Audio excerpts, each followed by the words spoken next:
নমস্কাৰ সকলোকে। ৰাতিপুৱা মুখখন ধুই প্ৰথমে মই চোতালখনে সাৰি লওঁ। মানে চোতালখন হৈ থাকিলে ভাল নালাগে। যদি মানুহ লেতেৰা চোতালখন দেখিলে মানে ভাল নালাগে ন। ৰাতিপুৱাই উঠি ফাৰ্ষ্ট টাইম সাৰি পুচি লওঁ। তাৰপিছত মানে যি কাম থাকোঁ আৰু এফালৰ পৰা এইটো বগৰী গছ এডাল আছে। মানে বাবু মই তাক স্কুল পঠাই দিলোঁ। সোনকালে যাব লাগে। আকৌ আমাৰ কাৰণে ভকা বনালে। আজি মায়ে বনালে ভকা, সেইকাৰণে সোনকালে হ'ল অকণমান চাহ নাস্তা। তো ভকা অকণমান ওলাই লৈ মই ভাবিলোঁ কি সোনকালে খাই লওঁ ৰাতিপুৱাই, নহ'লে মানে যিমান দেৰিলৈ খাবলৈ থাকে সিমান দেৰিলৈ কামেই নহয়। আকৌ ধুনীয়াকৈ ভকা অকণমান গাখীৰ দি, মই আকৌ ভকা বনালে গাখীৰেদি খাই ভাল পাওঁ।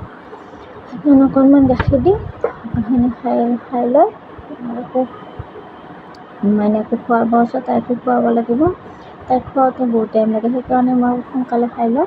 তাৰপিছত আহি আকৌ মই ঘৰটো চাফা কৰিম বুলি ভাবিলোঁ। ঘৰটো চাফা কৰিম বুলি আহি মানে দেখিলোঁ নহয় যিহে অৱস্থা হৈ আছে ঘৰৰ। এইফালে মানুহ উঠাই নাই বিচনাৰ পৰা, টোপনি মাৰিয়ে আছে। এইটো মোটামুটি 10টাৰ পিছতে উঠিব। এইটো ৰুম বাৰু মই এতিয়া চাফা নকৰোঁ, আগফালৰ ৰুমটো চাফা কৰি ল'ম। আজিলৈ আহিছোঁ, বাই।